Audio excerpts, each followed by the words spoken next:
The arrival of the Pioneer at Galactic Council headquarters was unlike anything in the galaxy's recorded history. Most species spent decades preparing for their first diplomatic mission to the Council. They studied protocols, learned proper procedures, and followed established customs. They arrived with small delegations and humble requests for membership. Humanity did none of those things. The Pioneer appeared in the Council's solar system without warning, broadcasting on every communication frequency simultaneously. Instead of requesting permission to approach, it transmitted a complete technological and cultural database to every ship and station in the area. "This is Captain So Young of Earth's diplomatic vessel Pioneer," came the transmission. "We bring greetings from humanity and gifts of knowledge for all species. We wish to address the Galactic Council as representatives of our people." Council Executor Dong Hyun watched the approaching ship with a mixture of amazement and dread. The Pioneer was larger than most Council vessels, but it wasn't the size that concerned him. It was the design. The ship looked like nothing in galactic space. Where Council vessels were built for efficiency and conformity, the Pioneer was built for exploration and adaptation. It bristled with sensors, communication arrays, and devices that Council engineers couldn't identify. "Sir," reported his communications officer, "the human ship is downloading our entire public database while simultaneously uploading their own information to our systems." "How is that possible? Our security protocols should prevent unauthorized access." "That's just it, sir. They're not breaking our security. They're communicating so efficiently that our systems are voluntarily sharing information. It's like their computers are speaking to ours in languages we didn't know existed." Aboard the Pioneer, the human delegation was preparing for the most important meeting in their species' history. Ambassador Jinwoo had been chosen to lead the diplomatic mission. Dr. Nari served as science advisor. Colonel Kyung-soo handled security concerns. Dr. Ji-hai was there to analyze alien biology and psychology. But they weren't alone. The Pioneer also carried delegates from 12 different rebel groups that had joined humanity's cause. Species that had been oppressed by the Council for centuries were finally going to have their voices heard. "Remember," Jinwoo said as they prepared to dock with the Council station, "we're not here to ask for permission. We're here to offer partnership." "And if they refuse?" asked Nari. Colonel Kyung-soo smiled grimly. "Then we proceed without them." The Council chambers had been hastily expanded to accommodate the human delegation and their alien allies. Representatives from over 60 species packed the Great Hall, all wanting to witness this historic moment. When the humans entered, a hush fell over the assembly. They looked exactly like the surveillance reports had described, but seeing them in person was different. They moved with confidence and purpose. Their eyes showed intelligence and curiosity, rather than fear or submission. Most unsettling of all, they seemed completely unimpressed by the grandeur of the Council chambers. "Honorable representatives of the galaxy," Jinwoo began, his voice carrying clearly through the chamber's acoustics, "we come to you not as supplicants, but as partners. For too long, fear and secrecy have divided us. Today, we offer a new path forward." Council Executor Dong Hyun interrupted. "The protocols for new species integration are clearly established. You must first demonstrate your worthiness to—" "With respect," Jinwoo said calmly, "we didn't come here to integrate into your existing system. We came here to invite you to join ours." Shocked murmurs rippled through the assembly. Dr. Nari stepped forward and activated a holographic display. "In the past month, Earth has established direct diplomatic relations with 47 different species. We have shared our technology freely with all of them. We have formed trade agreements, research partnerships, and mutual defense pacts. Furthermore," Colonel Kyung-soo added, "we have discovered that many species in this galaxy have been forced into Council membership against their will. We offer them an alternative." The holographic display showed a map of the galaxy. Nearly a third of it was now marked with symbols representing the new alliance between Earth and rebel species. "This is impossible," War Minister Boram said, standing up from her seat. You've been in space for less than a month. Exactly, Dr. HFY replied. And in that time we've learned more about galactic civilization than some species learn in centuries. Would you like to know why? She activated another display, this one showing brain scan comparisons between humans and other species. Human minds process information differently than yours, she explained. We make intuitive leaps that your logical thinking patterns cannot follow. We see connections and possibilities that you miss. We solve problems by thinking outside the established frameworks. Most importantly, Jinwoo continued, we share everything we learn. While you hoard knowledge to maintain power, we spread it freely to create prosperity. An aged representative from the Outer Rim territories stood up. It was Ambassador Kethra, the same diplomat who had warned the Council that they were losing control.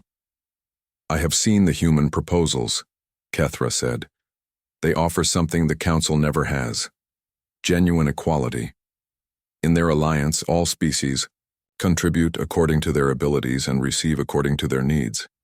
Their technology sharing agreements have already advanced our civilization by decades, added the Zephyrian Trade Union representative. In 1 month, they have provided us with medical advances that have saved millions of lives. Their communication networks have connected isolated worlds for the first time in centuries, said another delegate. One by one, representatives from different species stood to support the human proposals. Even some traditional Council allies were switching sides. Council Executor Dong Hyun realized with growing horror that he was witnessing the end of the Galactic Council's authority. You cannot simply dismantle thousands of years of galactic government, he protested. We're not dismantling anything, Jinwoo replied. We're offering you a choice. Join our alliance as equals or continue your old ways alone. And if we choose to fight? War Minister Bo-ram demanded. Colonel Kyung-soo's expression remained calm. Then you'll discover why the Council was right to fear us in the first place. It wasn't a threat. It was simply a statement of fact. The vote, when it came, was overwhelming. 53 species voted to join the new human-led Galactic Alliance. Only 7 voted to remain with the old Council. Ambassador Nari was elected as the first director of the Galactic Alliance, making her the most powerful being in known space. Dr. HFY was appointed to head the new Department of Species Relations. Colonel Kyung-soo became Supreme Commander of the Alliance Defense Forces.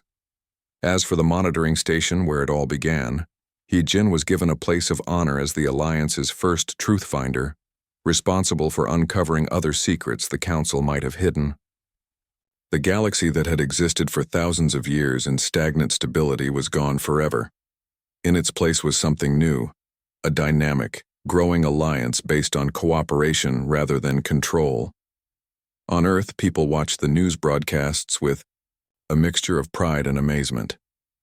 In less than 2 months, humanity had gone from being completely isolated to leading a galactic civilization. How did we do it so fast? A reporter asked Dr. Jinwoo during his first interview after returning. To Earth, Jinwoo smiled. The same way humans always do everything, he said. We refused to accept that something was impossible, and then we did it anyway. The Council had tried to hide Earth's existence, but it was too late. Humanity was no longer a secret. They were the future, and the galaxy would never be the same. 3 days after first contact, everything on Earth had changed. The rebel transmission from Wu Jin had told humanity the shocking truth. For 200 years, an alien government had been watching Earth. They had hidden humanity's existence from the galaxy because they considered humans too dangerous to be trusted. The reaction was not what the Galactic Council expected. Instead of fear or submission, humanity responded with the one thing that had always made them unique. They got angry, and then they got to work. In the Seoul Deep Space Communication Center, Colonel Kyung-soo was coordinating with military leaders from every nation on Earth. The conversation was happening in 12 different languages, but the message was the same everywhere. We are not going to sit here and wait for them to decide our fate, Kyung-soo said firmly. If they think we're dangerous, Let's show them what dangerous really looks like. Dr. Jihai was working with teams of scientists around the globe. They had been studying alien communication signals for only 3 days, but they had already learned more about galactic technology than some species learned in decades. Look at this, Jihai said, showing her latest analysis to Jinwoo and Nari. The aliens use something called quantum entanglement communication for faster-than-light messaging. I think I understand how it works.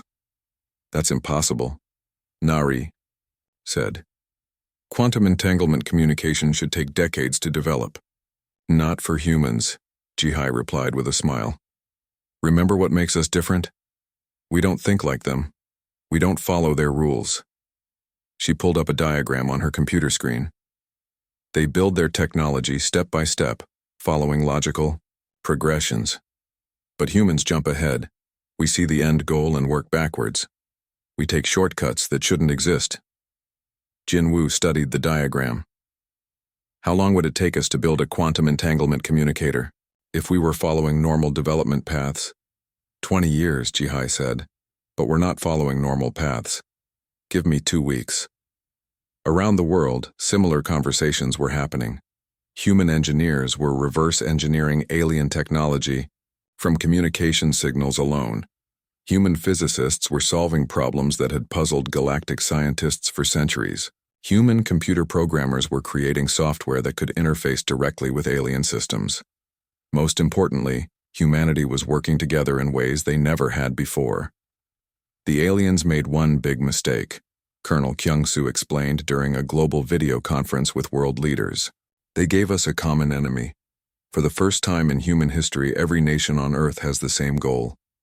President Chen of the Asian Federation nodded. Our response must be coordinated. If we show division, they will use it against us.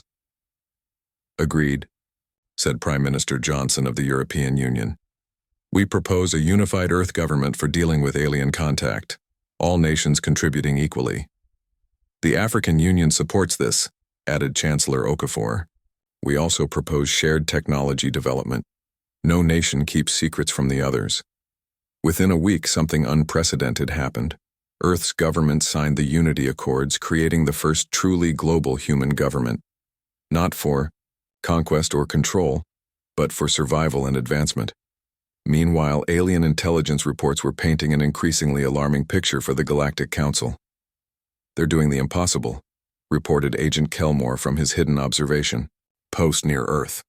Human technological development has accelerated beyond all predictions. War Minister Boram read his report with growing concern. What do you mean accelerated?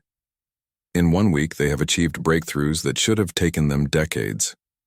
They've developed quantum communication, fusion power systems, and something they call neural interface technology that allows their brains to connect directly with computers. How is that possible? We don't know, Agent Kelmore replied. They seem to approach technology development differently than any other species. Instead of following logical steps, they attempt radical experiments. Most of their experiments fail, but the ones that succeed advance their capabilities by generations. Boram pulled up more intelligence data. What about their military preparations? That's the most concerning part, the agent said. They are not building conventional weapons. They're weaponizing concepts we never thought could be weaponized, such as information warfare. They've created computer viruses that can adapt and evolve. Psychological warfare using what they call social media manipulation.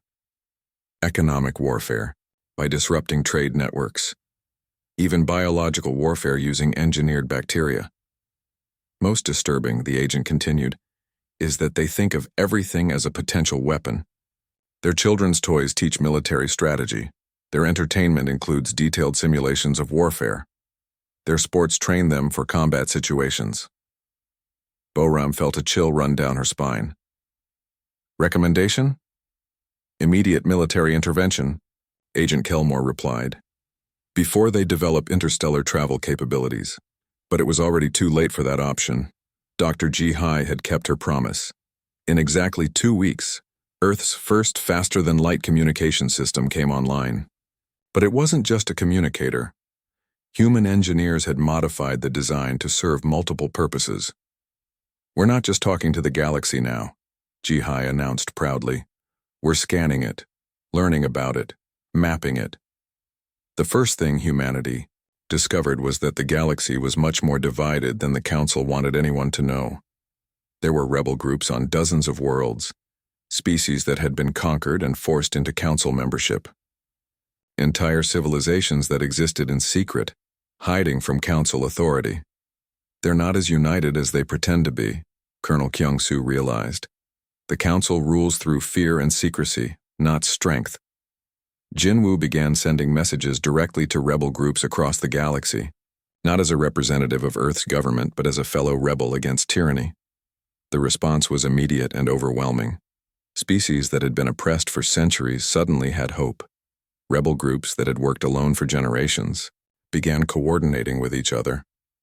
The galaxy's underground resistance movements found themselves united under the leadership of a species that had been hidden for 200 years. Within a month, something extraordinary happened. Earth's first interstellar spacecraft was completed. It wasn't built using purely human technology or purely alien technology. Instead, it combined the best of both approaches. Human creativity and adaptability merged with galactic scientific knowledge to create something entirely new. "We call it the Pioneer," announced Captain So-young, Earth's first interstellar pilot. "It's not just a spacecraft, it's a mobile laboratory, communication hub, and diplomatic vessel all in one.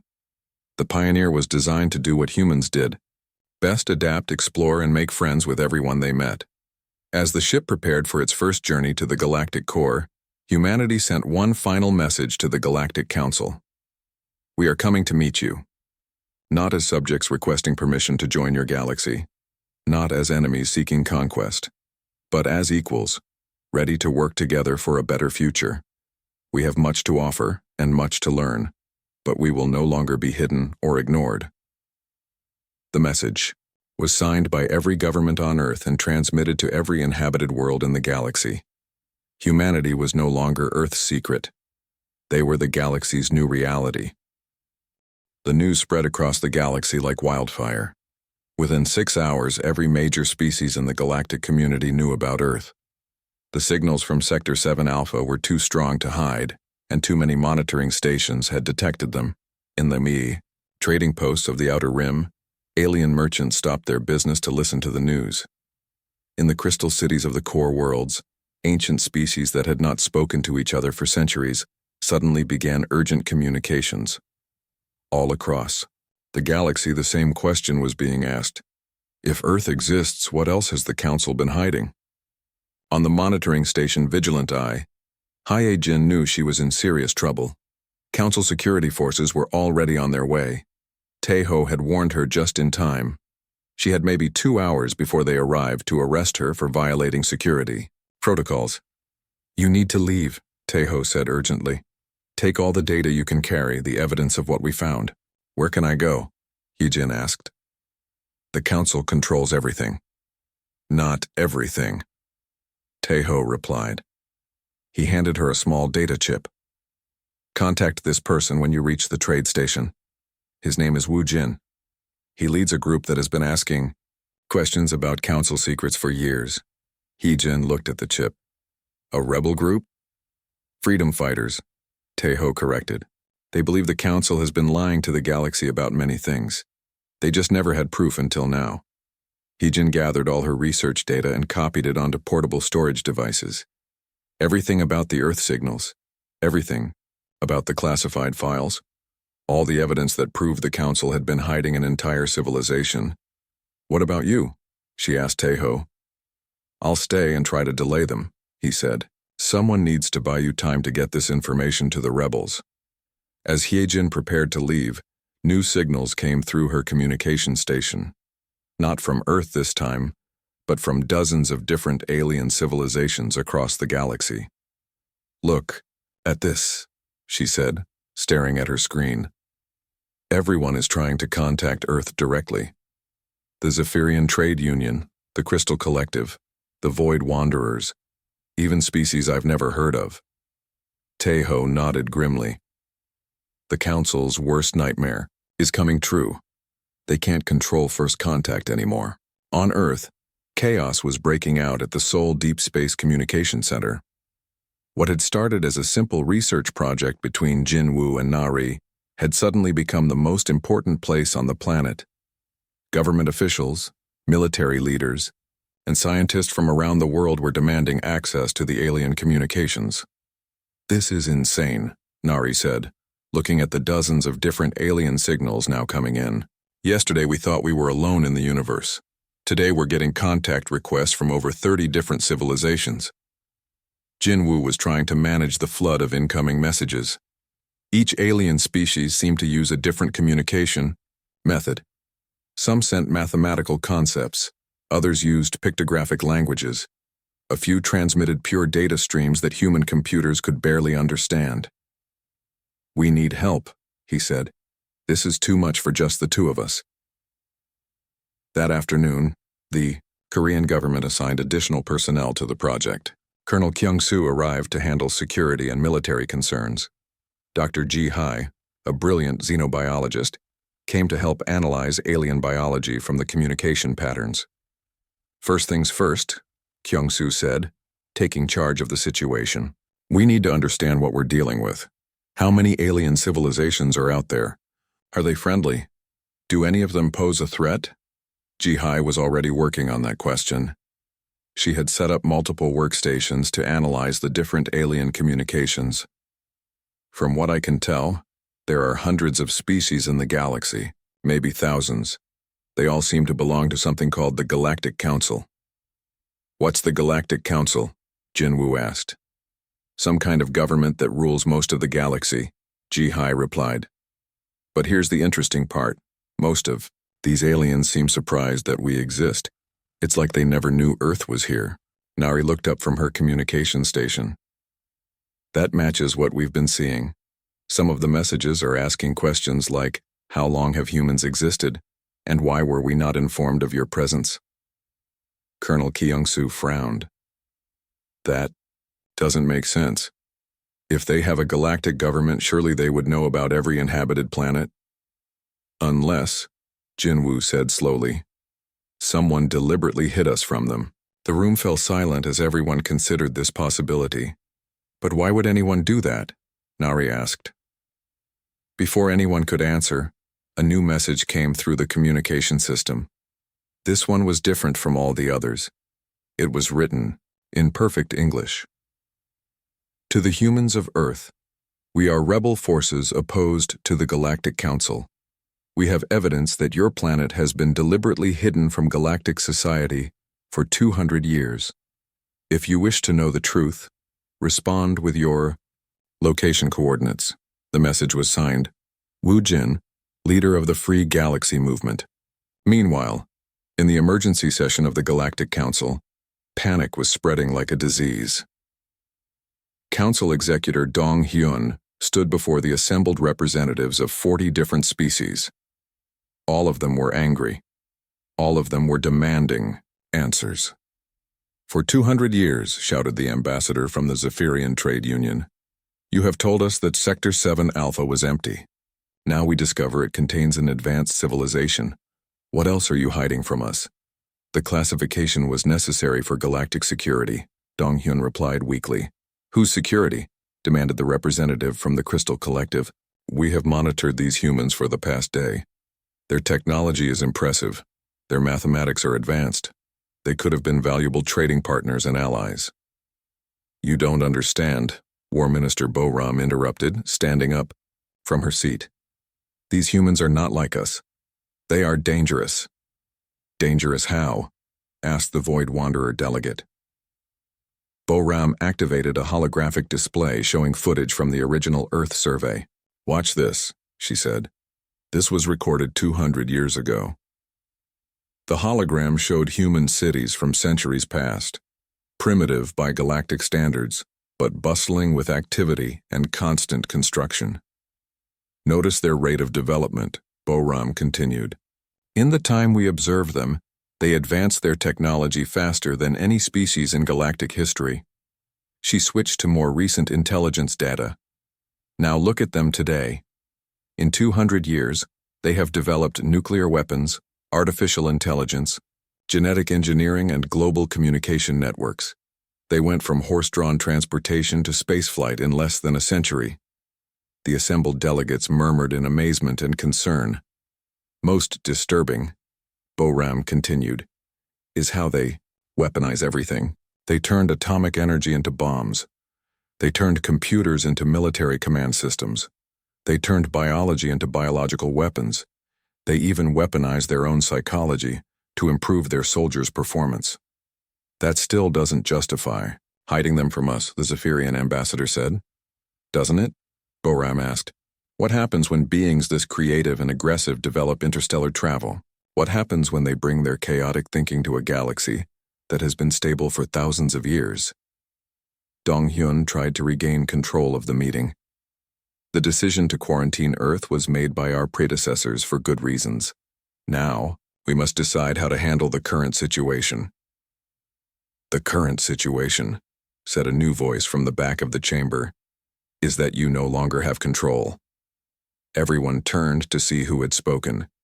It was Ambassador Kethra from the Outer Rim territories, one of the oldest and most respected diplomats in the galaxy.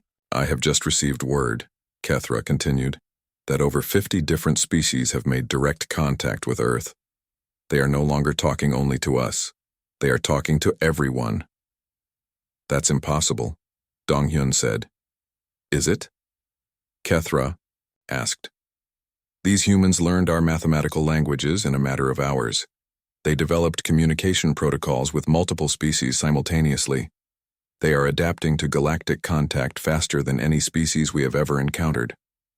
Kethra stood and addressed the entire assembly. The question is no longer whether we should allow humans into galactic society. The question is whether we can stop them from joining it. War Minister Boram's face went pale. They're not ready. The galaxy isn't ready. Ready or not, Kethra said, it's happening. And after 200 years of deception, we no longer have the authority to control it. As if summoned by her words, an urgent message appeared on the chamber's main communication screen. It was from Earth, transmitted to every major government in the galaxy simultaneously. To all peoples of the galaxy, we are the humans of Earth. We come in peace and friendship. We wish to join the galactic community as equals and partners. We have much to offer and much to learn. Let us work together to build a better future for all species. The message was simple, direct, and impossible to ignore. The age of humanity's isolation was over. Taeho's hands shook as he entered his access code into the classified database terminal. In 20 years of service, he had never needed to look at Level 9 classified files. Most monitoring station supervisors never even knew such files existed. The screen flickered to life. A warning message appeared in bright red letters. Unauthorized access will result in immediate termination. Taeho hesitated. His career, his life, everything he had worked for could end right here. But the signals from Earth were still coming through Hyejin's station. Someone had to find out the truth. He typed in Earth and pressed enter. The computer was silent for a long moment. Then files began appearing on his screen. Dozens of them, all marked with the highest classification levels, all dated exactly 200 years ago. Taeho opened the first file. His eyes went wide as he read. Initial survey report. Planet Earth, Solar System 7 Alpha 4, inhabited by species designation humans. Recommendation, immediate quarantine. Do not make contact under any circumstances. What the hell? Taeho whispered. He opened another file. This one was a detailed analysis of human behavior patterns. The report was written by Chief Survey Officer Yelkar, one of the most respected explorers in Council history. After 6 months of observation, it is clear that the human species represents an unprecedented threat to galactic stability. Their rate of technological advancement is unlike anything we have ever encountered. In the time we have observed them, they have gone from primitive flying machines to nuclear weapons. Taeho scrolled down, reading with growing horror. Most disturbing is their capacity for both creation and destruction. They can compose beautiful art and music, then use the same creativity to design weapons of mass destruction. They solve complex problems through intuitive leaps that our greatest scientists cannot understand. Furthermore, their social structure is chaotic and unpredictable. They fight constant wars, yet they also show remarkable cooperation when facing common threats. They are individualistic, yet capable of forming massive collective efforts. Conclusion: humans are too dangerous to be allowed into galactic society. They develop too quickly, think too differently, and cannot be controlled through normal diplomatic means. Recommend permanent isolation until they either destroy themselves or evolve into a more stable species. Tejo sat back in his chair, stunned. The Galactic Council had known about Earth for 200 years. They had watched humans develop from primitive beings into a spacefaring civilization, and they had deliberately hidden this from everyone. He opened more files, survey reports, psychological studies, military assessments. All of them painted the same picture. Humans were too unpredictable and dangerous to be trusted. One file contained video recordings from the original survey mission. Tejo played the first video. The screen showed a human city from 200 years ago. Primitive by current standards, but bustling with activity. Humans walked through streets, worked in factories, and gathered in large groups. "Notice how they move," said the voice of the survey team leader. "Always in a hurry, always building something new. We observed one of their factories for a week. By the end of the week, they had completely redesigned their production process to make it twice as efficient." The video switched to show human soldiers in combat. Their warfare is brutal but innovative. They adapt their tactics constantly. They use terrain, weather, and even psychology as weapons. No other species fights like this. Another video showed human children playing. Even their young ones show problem-solving abilities that rival our adult scientists. "Watch this child build a structure from simple blocks."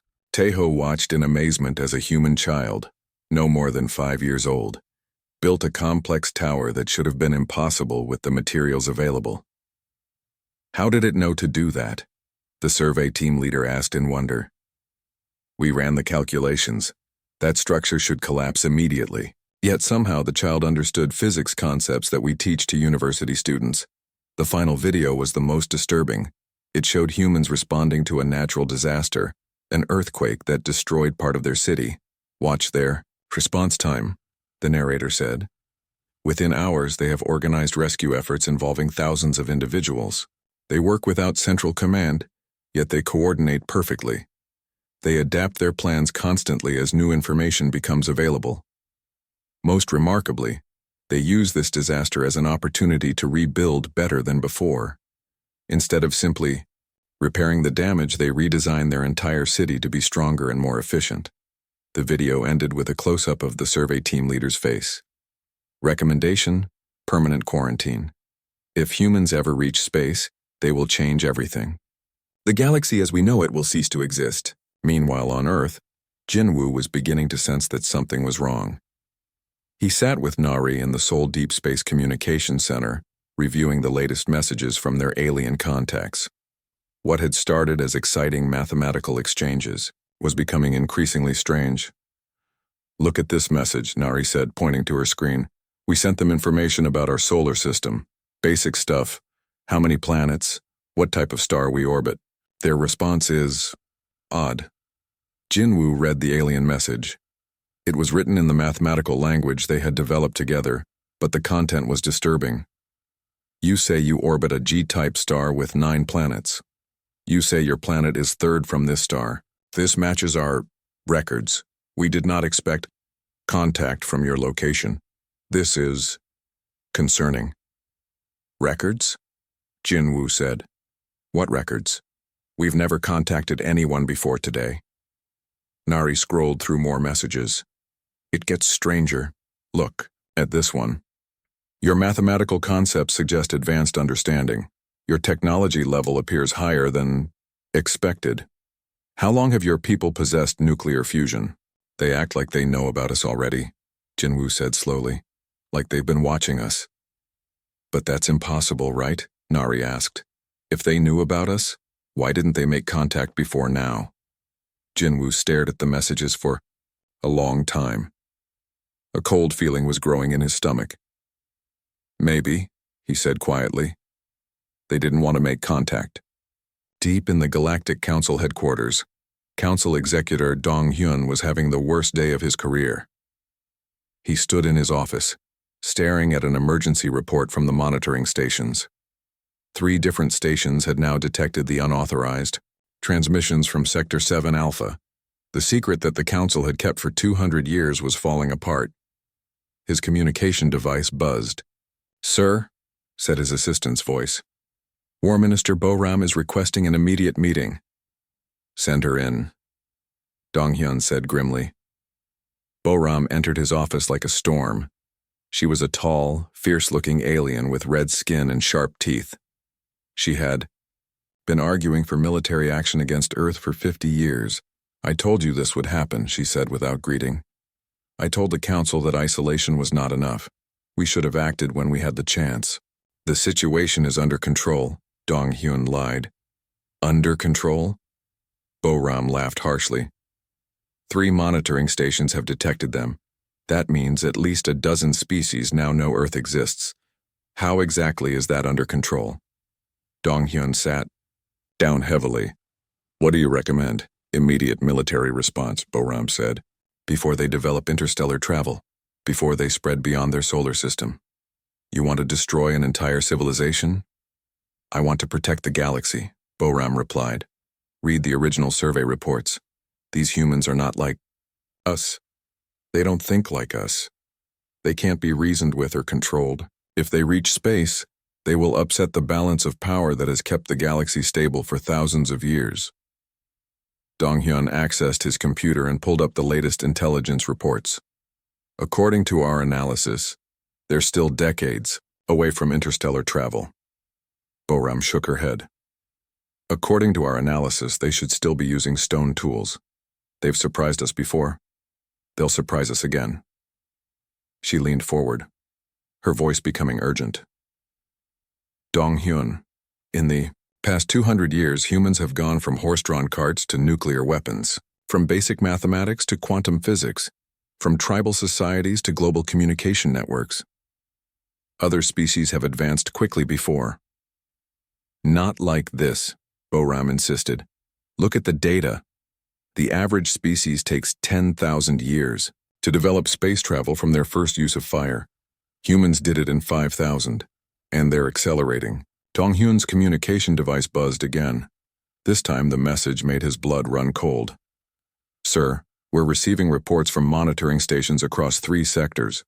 The Earth signals have been detected by the Zephyrian Trade Union, the Crystalline Collective, and the Void Wanderers. Word is spreading."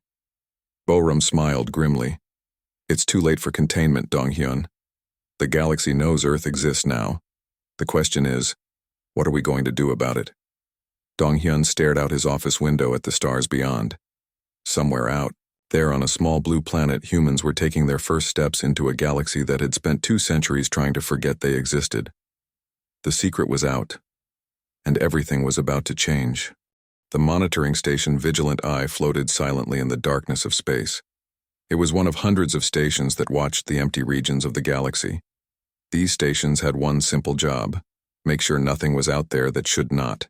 Fabi Jin sat at her workstation, staring at screens full of numbers and wave patterns. She had been doing this job for 3 years. Most days were boring. The empty sectors stayed empty. The sensors showed nothing but cosmic dust and radiation. But today was different. "That's strange," Hee-Jin said to herself. She leaned closer to her screen. A small blip appeared on her scanner. Then another. Then several more. The signals were coming from Sector 7 Alpha. According to all official records, Sector 7 Alpha was completely empty. No planets, no life, nothing at all. Hye-Jin checked her equipment twice. Everything was working fine. She ran the scan again. The signals were still there. They were getting stronger. "Supervisor Taeho," she called across the station.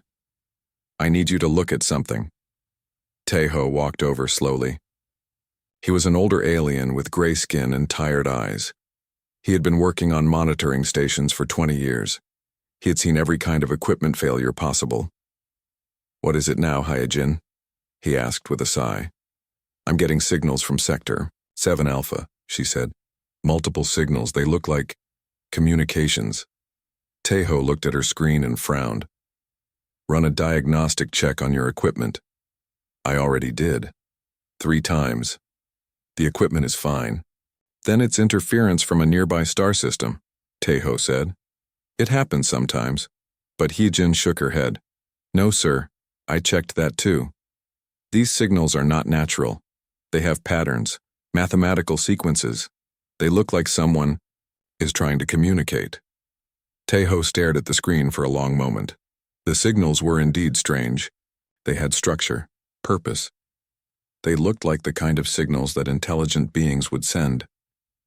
"That's impossible," he said finally. "There's nothing in that sector. The surveys were done 200 years ago." "Maybe the surveys were wrong," Hyojin suggested.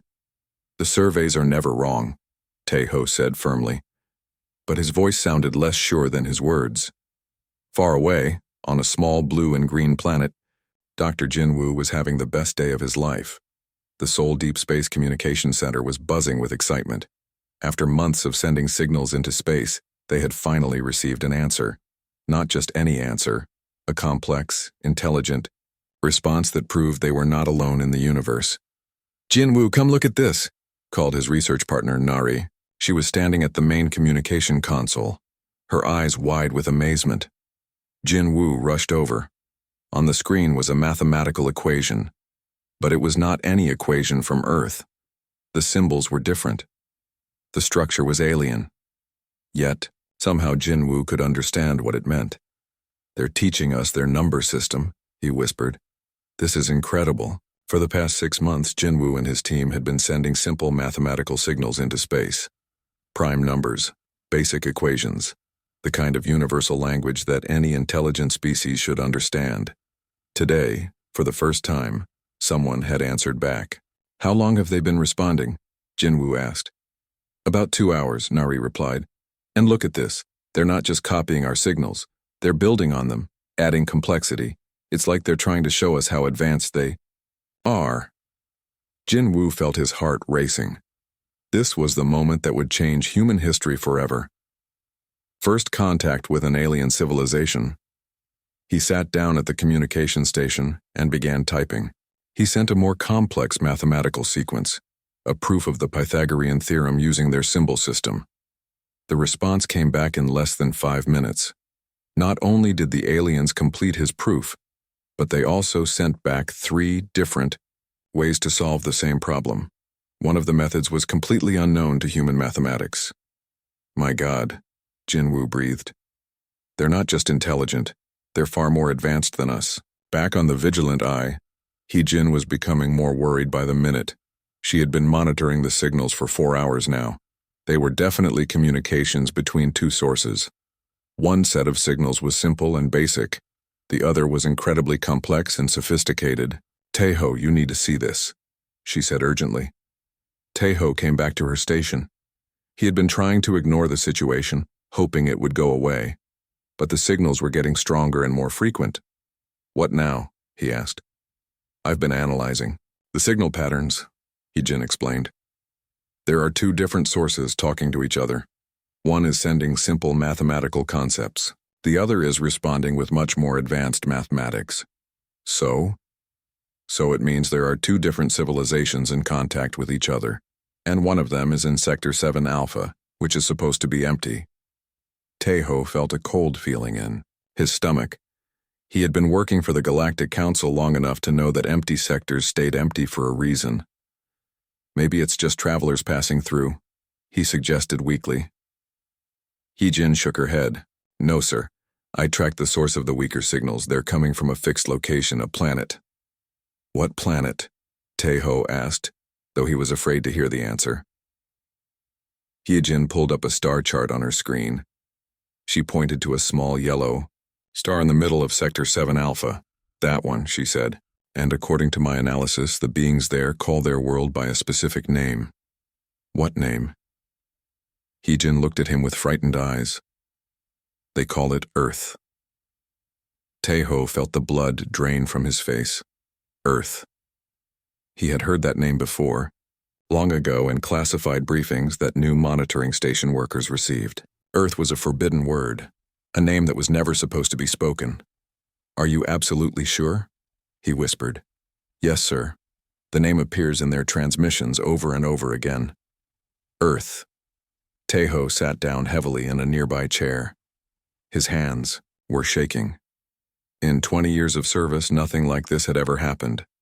Nothing like this was supposed to ever happen.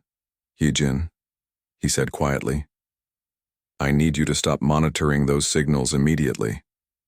"What? Why?" "Because," Tejo said, looking around to make sure no one else could hear them. "If what you're telling me is true, we have just discovered something that the Galactic Council has spent 200 years trying to hide." Heejin stared at him, in confusion. "I don't understand." Tejo stood up and began pacing. "Neither do I. But I know enough to realize that we are in serious trouble." He stopped and looked directly at Heejin. "Whatever you do, don't tell anyone else about this. Not yet. I need to make some calls first." As Tejo walked away to his private communication booth, Heejin turned back to her screen. The signals from Earth were still coming in, strong, clear, and undeniable. For the first time in 200 years, humanity was talking to the galaxy, and the galaxy was listening.